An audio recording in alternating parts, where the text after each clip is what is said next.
Right, so interrupted as I thought we would be. Um, so there we go. Really, what can I say? Um, Basically, I can't remember what we were talking about really, but yeah. So working in the Man and the Beast, yes, and there's this conspicuous consumption. People spending like, in a frenzy, and mingling amongst them are these homeless people that you can't, they are invisible to the shoppers. They just totally ignore them. And these guys are just sort of like shuffling along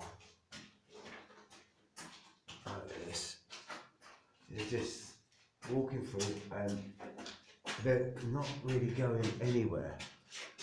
They're not really going anywhere. They're not got anything to do, you know. They've got no purpose, no direction or anything like that. And they're just there.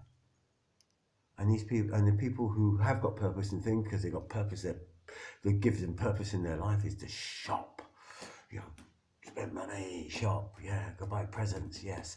And well, basically, like it's just sort of like it's a dichotomy, like it's really weird to see, you know. And personally, these, I mean, if we lived in a decent society, if our society was really decent, we would look after these people first and foremost before you get anybody in. Those people who are haven't got a home, a roof over their head, they haven't got shelter, they haven't got clothing, and they haven't got food. The clothing they're wearing is just fucking unbelievable. Like it's appalling. They look fucking dreadful.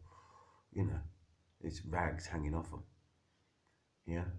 And this is in our country. I mean, I live here. I don't get to see that sort of thing on a day-to-day basis, and I saw it on a day-to-day basis for the last um, not 2 3 weeks, 3 weeks or so, yeah, and 23 days, and I saw it every day for 23 days, and it just grinds into you, and you think like and one of the homeless people did do something quite enterprising, which um, I when I saw what he was doing, I went and purchased something that he was making. He quite opportunist, but he was making something that was really quite practical and quite good.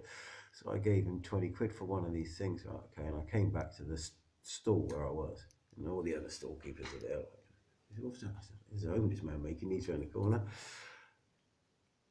and they all went round and bought one as well.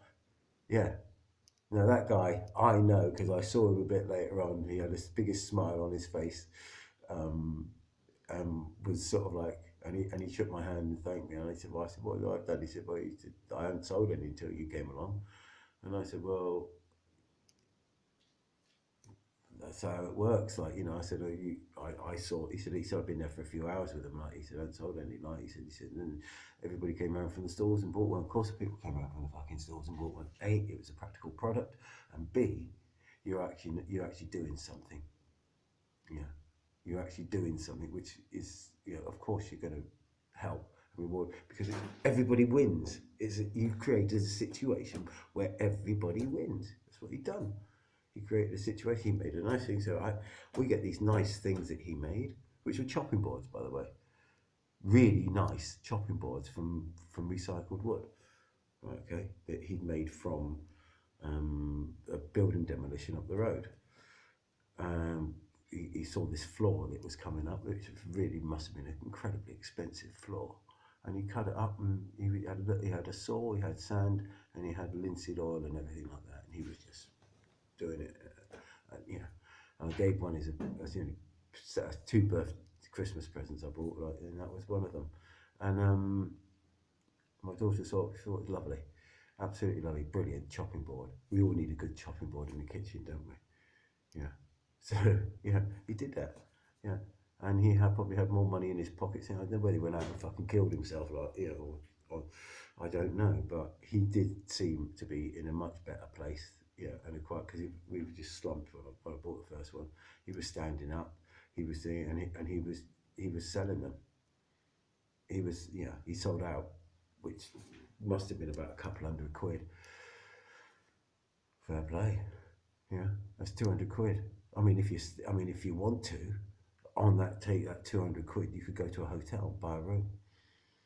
Yeah, spunk the money that way. Yeah, there's lots of things you can do with that money. That gives you opportunities, because he's got that money. He had choices to make that he didn't have to make before he had that money. Anyway, something's got to be done about the homeless. We've got houses here. We should house them, and they should be priority over everything. No immigration, nothing like that until we sort out. Jordan Peterson, tidy your room before you go and fix the fucking world up. Yeah, our room is scruffy. Our room is really, really thin. We should be tidying our room up, and that's our country. We should be tidying it up before we go out and fix the world. Anyway, peace and love, people. I'll probably see you in the new year, actually. Have a good one. Bye.